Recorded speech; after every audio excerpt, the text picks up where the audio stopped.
تا دێت ململانەکانی نێوان پارتی و یەکێتی تۆختر دەبێتەوە بە جۆرێک هەرێکە و لە ڕێگەی کادیر و کارکتەرە سیاسیەکان و پەیجەوانەکانیان هێرشەکانیان بۆ شکانەوە یەکدی چڕ دەکەنەوە.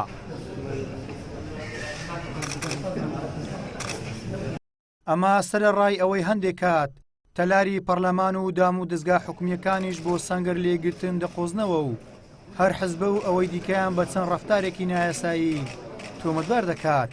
هەر ڕەشەی بەکارهێنانی زۆرینەی پەرلەمانیش کرا پاڵپشت بەچی بە 11 کورسی پێکهاتەکان کە ئەمەش وای کرد تێڕوانینی ڕای گشتی و تەواوی هێزە سیاسیەکانیش لەسەر کورسی پێکهاتەکان بە شێوازیشتر بگۆ. یەکێتی نیشتیمانی ڕای خۆی وت، یونامی ڕای خۆی گوت، پێکهاتەکان ڕای خۆیان گوت، ئەوەی کە ڕای خۆی نەگوت تەنها پارتی دیموکراتی کوردستانە کە سوورە لەسەر ئەوەی کە ئەبێ 11 کورسی پێکهاتەکان بە یەک بازنە لەسەر شێوازی کۆن هەڵبژاردنیان بۆ بکرێت. لە بەرامبەردا پارتی یەکێتی بە دواخستنی هەڵبژاردنەکان و ئیفلیتکردنی پەرلەمان تۆمەتبار دەکات بەو پێی سەرۆکی پەرلەمان لای فراکسیۆنی سەوزە و گوایە ئەوان ئاڕاستەی دەکەن. بەڕێز سەرۆکی پەرلەمان بە بڕیاری یەکێتی لەمپەری دروست کرد بۆ دانیشتنەکانی پەرلەمانی کوردستان نەتوانراوە هەتاوەکو 2/6/2022 دانیشتنی پەرلەمان ئەنجام بدرێت چونکە ئەنجامدانی دانیشتنەکانی پەرلەمانیان بەستبووە بۆ مەرجەی کە نابێت پرسی کۆمسیۆن هەڵبژاردن بخرێتە بەرنامەی کاری دانیشتنی پەرلەمانەوە. لەبارەی کێشەکانی نێوان پارتی و یەکێتی چاودێرێکی سیاسی پێوایە ئەم ناکۆکیانە بە ئامانجی ئەنجام نەدانی هەڵبژاردنە و ترسیان لە ئەنجامی هەڵبژاردنەکان هەیە.